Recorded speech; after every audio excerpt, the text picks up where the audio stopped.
Hello everyone, welcome to AJ electrical. और आज से शुरुआत हो रही है कंट्रोल सिस्टम की। और ये कंट्रोल सिस्टम डेडिकेटेड होगा जितने भी जूनियर इंजीनियर के एग्जाम्स होते हैं या असिस्टेंट इंजीनियर के जो एग्जाम्स होते हैं, जहां पर लेवल थोड़ा डाउन होता है, गेट के बराबर का लेवल नहीं होता है। और ऐसे एग्जाम्स में क्विकली हमें पढ़ना भी होता है, बहुत ज्यादा डेप्थ में भी नहीं जाना होता है, सरफेस नॉलेज बहुत बढ़िया तरीके से चाहिए और साथ में कॉन्सेप्चुअल डिटेलिंग भी चाहिए ताकि दोनों चीजें बराबर तरीके से हैंडल कर सके।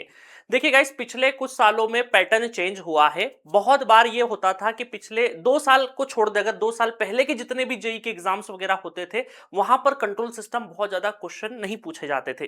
कंट्रोल सिस्टम हो गया, पावर इलेक्ट्रॉनिक्स हो गया, एनालॉग हो गया, इनसे इलेक्ट्रॉनिक्स पार्ट से बहुत ज्यादा चीजें नहीं आती थी। बट अब जो रिसेंट के कुछ एग्जाम्स होने लगे हैं, वहां पर इन टॉपिक से खासकर इलेक्ट्रॉनिक्स वाला जो पोर्शन है, चाहे कंट्रोल सिस्टम हो, डिजिटल इलेक्ट्रॉनिक्स हो, एनालॉग हो, पावर इलेक्ट्रॉनिक्स हो, यहां से क्वेश्चंस बड़े हैं। भले ही थोड़े थोड़े ही बड़े हैं, बट उनकी जब थोड़े थोड़े करते ही तादाद बहुत ज्यादा हो जाती है और वो सिलेक्शन और रिजेक्शन में एक इंपॉर्टेंट रोल प्ले करता है। तो इसी वजह से आज के दौर में इतना कॉम्पिटिटिव माहौल है, तो हमें एक सब्जेक्ट को भी छोड़ के नहीं जाना है। तो उसी दिशा में ऑलरेडी हमारे पास कंट्रोल सिस्टम जी सेंटर का एप्लीकेशन पे एस के पाटीदार सर ने ब्यूटीफुल तरीके से पढ़ाया है गेट के लिए। बट जेई लेवल के लिए एस सच डेडिकेटेड कोर्स नहीं था, जो कि आज से मैं बेहतरीन तरीके से पढ़ाऊंगा और मजा आ जाएगा आपको। आपको बिल्कुल टच करेगा दिल से। हम डेप्थ में भी नहीं जाएंगे, बट डेप्थ वाली सारी चीजें सीखते हुए कंट्रोल सिस्टम को सीखेंगे और बढ़िया तरीके से जितने जेई में पूछे गए तमाम क्वेश्चंस में इस सेशन में कराने वाला हूं। और बढ़िया तरीके से हम सबसे पहले सिलेबस देखेंगे और सिलेबस के अकॉर्डिंग ही सारा सारा चीजें चलने वाली है। बाकी तो मैं अपने मुंह से क्या ही तारीफ करूं, आप देखिएगा और समझिएगा कि किस तरीके से सिस्टम चलने वाला है। पूरा का पूरा कंट्रोल सिस्टम का कोर्स, कुछ डेमो वीडियोस आपको मिलेंगे यूट्यूब पे बढ़िया तरीके से। और उसके बाद जाहिर सी बात है, पेड में हो जाएगा कन्वर्ट। आपको जी सेंटर का एप्लीकेशन पे जाना है, ये कोर्स वहां पर अवेलेबल होगा, अपने अपने रिस्पेक्टिव स्टेट के कोर्स में डल जाएगा। चलिए स्टार्ट करते हैं। सबसे पहले शुरुआत करते हैं सिलेबस की। देखिए, मुझे पसंद है पढ़ाना क्या है। मैंने आज तक जो भी पढ़ाया है, बिल्कुल या तो पढ़ाया नहीं है, और पढ़ाया तो बहुत दिल से पढ़ाया, बहुत आरएनडी करके पढ़ाया है, और सीक्वेंस उस तरीके से रखता हूं ताकि बेहतर तरीके से एक एवरेज स्टूडेंट को भी आसानी से समझ आए। ठीक है, चलिए मैं पूरी पूरी कोशिश करूंगा कि आपको मैं समझाने में कामयाब हो सकूं और बढ़िया तरीके से ये सब्जेक्ट आपके करियर में कहीं ना कहीं हेल्पफुल रहे। तो पहला स्टार्ट करेंगे हम basics of control system. Basics of control system में क्या होता है, कुछ कुछ बेसिक्स बनाने पड़ते हैं। अगर वो बेसिक्स अगर बन गए तो आगे का कंट्रोल सिस्टम पढ़ना आसान होता है। पहला होता है ओपन लूप और क्लोज लूप में डिफरेंस क्या होता है, इसको समझेंगे हम बढ़िया तरीके से। ट्रांसफर फंक्शन क्या होता है, पोल जीरो फॉर्म क्या होता है, पोल कैसे निकालते, जीरो किसको बोलते, बिल्कुल छोटी छोटी चीजें बहुत जरूरी है, क्योंकि मुझे पता है बहुत सारे डिप्लोमा स्टूडेंट होते हैं जिनका बेसिक्स नहीं है। जो लोग जेई का तैयारी करते हैं उनका स्कूलिंग बहुत अच्छा नहीं हुआ है, माइंड उतना शार्प नहीं है। तो मैं कोई दिक्कत वाली बात नहीं, बिल्कुल जीरो लेवल से पढ़ाऊंगा। चाहे हिंदी भाषी भी हो तो बहुत सारा कंटेंट जो हमारा क्वेश्चंस का होगा वो हिंदी इंग्लिश दोनों में रहने वाला है। ठीक है, चलिए तो टाइम कांस्टेंट फॉर्म और पोल जीरो फॉर्म क्या होते हैं ट्रांसफर फंक्शन में, वो सब देखेंगे। स्टैंडर्ड सिग्नल्स देखेंगे हम, यूनिट स्टेप, रैंप, इंपल्स, इनका क्या इंपॉर्टेंस है। एलटीआई सिस्टम के बारे में समझेंगे। उसके बाद लेप्लास के कुछ स्टैंडर्ड फॉर्मूले में आपको करवा दूंगा। उसके बाद initial and final value theorem क्या होती है, ये भी अपन यहां देखेंगे। मोस्ट इंपॉर्टेंट डीसी गेन क्या होता है, ये भी देखेंगे। पॉजिटिव और निगेटिव फीडबैक में क्या डिफरेंस होता है, वो भी हम देखने वाले हैं। और चिंता बिल्कुल मत करना, इनको बहुत बहुत जेई जेई ओरिएंटेड आपको पढ़ाने वाला हूं मैं, आपको जेई ओरिएंटेड ही रहेगा। चलिए अब सेकंड फेज में चलते हैं। सेकंड नंबर का ये बेसिक्स है, बहुत छोटे छोटे छोटे बढ़िया बढ़िया तरीके से आपको ये जब इसकी अंडरस्टैंडिंग हो गई ना, मजा आ जाए कंट्रोल सिस्टम में। आपको बाकी आगे जो बात करेंगे ना उसको समझने में बहुत मजा आएगा।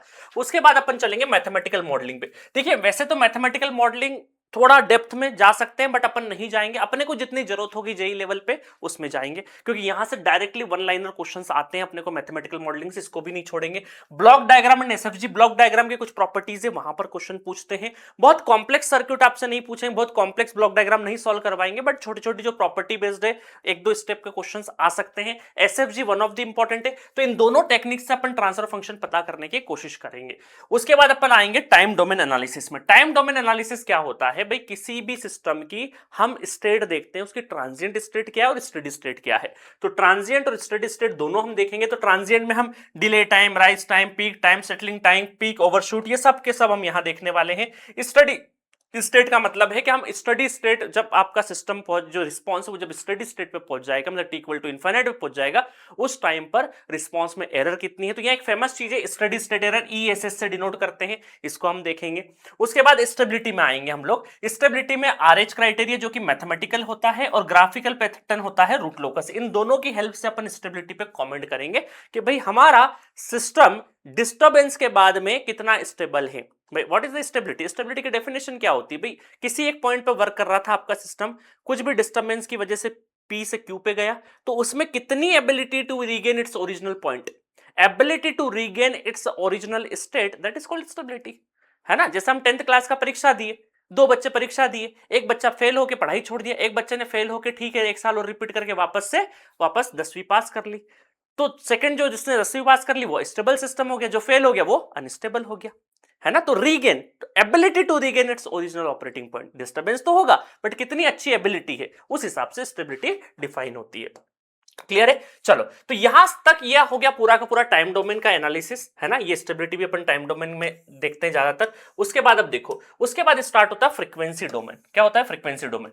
अब देखो, पहले क्या होता था, आज से कुछ सालों पहले, कि टाइम डोमेन के क्वेश्चंस आपको ज्यादा देखने को मिलते थे, बट अब कुछ रिसेंट ईयर में फ्रीक्वेंसी डोमेन से भी इक्वल आने लगे हैं, है ना। पहले इसका क्राइटेरिया ज्यादा होता था, यहां से क्वेश्चन ज्यादा आते थे, यहां से कम आते थे, बट अब कुछ सालों में क्या हुआ, जैसे जैसे एडवांसमेंट हो रहा है इलेक्ट्रॉनिक्स पार्ट्स का, तो इलेक्ट्रॉनिक्स में प्रेफरेंस बढ़ने लगी है, सिलेबस में चेंजेस होने लगे हैं।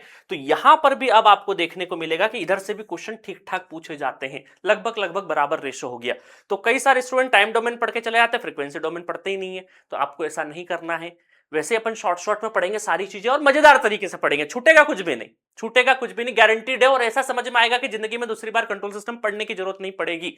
ठीक है, चलिए उसके बाद अपन देखेंगे फ्रीक्वेंसी डोमेन। फ्रीक्वेंसी डोमेन में पोलर प्लॉट देखेंगे, नाइक्विस्ट प्लॉट देखेंगे, बोडे प्लॉट देखेंगे, इनको बनाना सीखेंगे हम लोग और इसके ऊपर क्वेश्चन कैसे आते हैं वो देखेंगे। उसके बाद अपन देखेंगे कंट्रोलर एंड कंपनसेटर। देखिए, वैसे तो ये जो कंट्रोलर्स होते हैं ये टाइम डोमेन में जो हमारे यहाँ पे कंट्रोलर्स यूज होते हैं उसके लिए है, कंपनसेटर हमारे फ्रीक्वेंसी डोमेन के लिए होते हैं, बट इनको एक साथ ही अपन पढ़ेंगे तो बढ़िया रहेगा। यहाँ प्रोपोर्शनल डेरिवेटिव, प्रोपोर्शनल इंटीग्रल और PID कंट्रोल, इन दोनों का मिक्सिंग, यहाँ पर लीड और लेग और फिर इन दोनों के कॉम्बिनेशंस। तो ये सारे कंपनसेटर बढ़िया तरीकों के क्वेश्चंस बहुत आते हैं।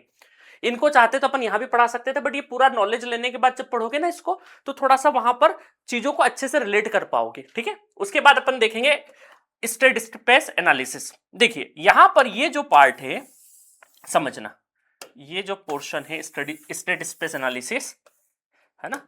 अभी तक का जितना भी पूरा डिस्कशन है, अभी तक का पूरा जो डिस्कशन है उसमें कहीं ना कहीं ये पूरा जो डिस्कशन है, यहां तक मैं लाइन खींच देता हूं एक बढ़िया तरीके से।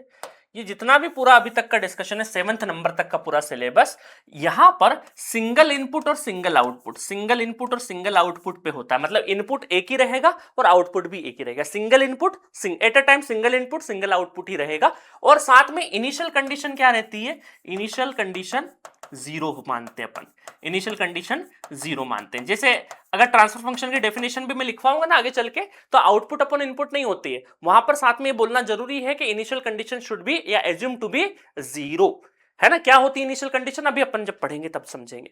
तो यहां तक का जितना 7th तक का पूरा एनालिसिस है उसमें single input single output initial condition के लिए होता है। आखिरी जो स्टेट स्पेस एनालिसिस है उसमें मल्टीपल इनपुट और मल्टीपल आउट के लिए यहां पर मैट्रिसेस और थोड़ा मैथमेटिकल है पूरा का पूरा, बट टफ नहीं है। अपने को जेई लेवल में उतना टफ नहीं आता, अदरवाइज ये बहुत अच्छे क्वेश्चंस यहां से बनाए जा सकते हैं। और यहां पर इनिशियल कंडीशन को भी अपने को एज्यूम करके चलनी पड़ती है, तो इनिशियल कंडीशन भी यहां पर 0 नहीं होती। अगर वो है इनिशियल कंडीशन तो उसका फैक्टर अपने को लेके चलना पड़ता है। यहां पर ट्रांसफर फंक्शन लिखना रहता है। आते क्वेश्चन बहुत सिंपल है, बहुत सिंपल है, तो बढ़िया तरीके से उसको मैं पढ़ाऊंगा ऐसा कि मजा आ जाएगा, आपको लगेगा कि हाँ सारी चीजें आप जानते भी हो और क्या करना है, क्या फोकस करना है, वो सब भी मैं चीजें बताऊंगा। ठीक है, और ऐसा नहीं कि बहुत लंबा खींचेंगे इस कोर्स को, बढ़िया तरीके से जिसमें मुझे सेटिस्फेक्शन मिल जाए कि यार एक बच्चा, क्योंकि हमने जितने भी फैकल्टीज को हायर करे थे इससे पहले, उन सबको कोई भी टाइम लिमिट नहीं दी थी हमने किसी लेक्चर्स के लिए, किसी सब्जेक्ट के लिए। उनको सिर्फ ये बोला था हमने कि आप जहां सेटिस्फाई हो जाओ, आपको लगे कैमरे के उस पार वाला जो बच्चा है वो एग्जाम हॉल में कोई भी उसका क्वेश्चन नहीं रुकेगा, वहां तक पढ़ाना है आपने को। ना PhD कराना है, ना ही सरफेस लेवल पे, सब्जेक्ट सिखाना भी है, उसे ये भी करना है कि जो क्वेश्चन आ चुके हैं वो बढ़िया तरीके से बन जाए और आने वाले क्वेश्चंस भी बढ़िया तरीके से बन जाए। इन दोनों चीजों का ध्यान में रखते हुए अपना बेस्ट देना है। तो मेरी कोशिश भी यही रहेगी इस सब्जेक्ट में कि मैं आपको इस तरीके से तैयार कर दूं कि भाई कोई भी क्वेश्चन नहीं छूटे आपका भविष्य में आने वाले जितने भी जेई लेवल के एग्जाम्स है। क्लियर है? चलिए, तो बढ़िया तरीके से नेक्स्ट लेक्चर से अपन शुरुआत करते हैं। अब रही कोर्सेज की बात, समझना इसके कुछ डेमो वीडियोस तो डेफिनेट सी बात है यूट्यूब पे आएंगे, बढ़िया तरीके से देखो समझो, फील हो तो कोर्स में जाना। ठीक है, देखिए यहाँ पे 2-3 कैटेगरी के कोर्सेस है। जब आप जी सेंटर के ऐप डाउनलोड करोगे, मोबाइल के लिए, लैपटॉप का अलग वर्जन होता है, उसके लिए 1000 रुपीज अलग लगता है। आप मोबाइल वाला एप्लीकेशन पे जाइए, मोबाइल वाले एप्लीकेशन में आपको ऑल एजेई करके कैटेगरी मिलेगी, फिर गेट की कैटेगरी होगी, एजेई में जाना। एजेई में आपको एसएससी का टेक्निकल, आरआरबी जेई सीबीटी 2 जो कि प्योर टेक्निकल होता है, ये दोनों कोर्सेस मिले हुए हैं, जहां पे 300 videos, 1200 MCQ, test series, PDF note, सबको सब अवेलेबल है इसके अंदर, और इनकी वैलिडिटी 1 ईयर की है। अभी एक स्टेट वाइज भी मैं लॉन्च कर रहा हूं हर एक स्टेट के लिए, जिसमें अभी राजस्थान देखने को मिलेगा, थोड़ी देर बाद छत्तीसगढ़ वगैरह सारे स्टेट्स आपको देखने को मिलेंगे। तो जो भी आपका कोर्स है लेना चाहे वो लीजिए। जैसे ये राजस्थान का हमने कोर्स लॉन्च किया, इसका फॉर्म फिलिंग जब तक है, ये फॉर्म फिलिंग जब तक है 25 अगस्त तक है आई थिंक इसका फॉर्म फिलिंग, जब तक ये कोर्स 1999 ना होके 799 में मिलेगा। वैलिडिटी इसकी 6 मंथ रहेगी, वैलिडिटी 6 मंथ रहेगी।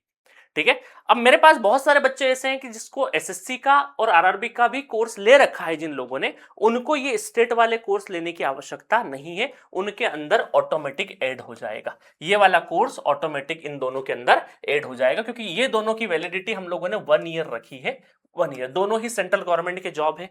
तो इसके अंदर जो भी स्टेट के कोर्सेस आते जाएंगे वो इसके अंदर ऑटोमेटिक हम ऐड कर देंगे। आप दोबारा मत लेना, क्योंकि इसका प्राइसिंग थोड़ा सा ज्यादा है कंपैरिजन में। ये 6 मंथ की वैलिडिटी है, वो 1 ईयर की वैलिडिटी है। ठीक है, तो यहां पर 799 में अगर किसी स्टूडेंट को लगता है यार मुझे सिर्फ स्टेट ओरिएंटेड चाहिए, सिर्फ और सिर्फ अपना एक स्टेट जिसका हम तैयारी कर रहे हैं उसके ओरिएंटेड चाहिए, तो स्टेट का अलग से अवेलेबल है, क्योंकि स्टेट का जो भी वैकेंसी आएगा तो 6 महीने के अंदर एग्जाम हो जाता है, और जब भी आएगा तभी आप कोर्स लेते हो, है ना। तो 6 महीने की इसकी वैलिडिटी अपन रखेंगे जो भी स्टेट वाले एग्जाम्स होंगे, और जो कि जो हमारे सेंट्रल गवर्नमेंट के जो हर साल लगभग होते ही हैं उनका, क्योंकि साल भर बच्चे तैयारी करने किसी न किसी चीज की, क्योंकि ये कंफर्म है कि भाई यहाँ वैकेंसी आएगी, स्टेट में कंफर्म नहीं होता वैकेंसी आएगी कि नहीं आएगी। ठीक है, तो यहां पर इन दोनों का वैलिडिटी 1 ईयर का रखा है, और जो भी स्टेट के कोर्सेस होते जाएंगे आपके रिक्वेस्ट पे हम लोग इसके अंदर ऐड करते जाएंगे।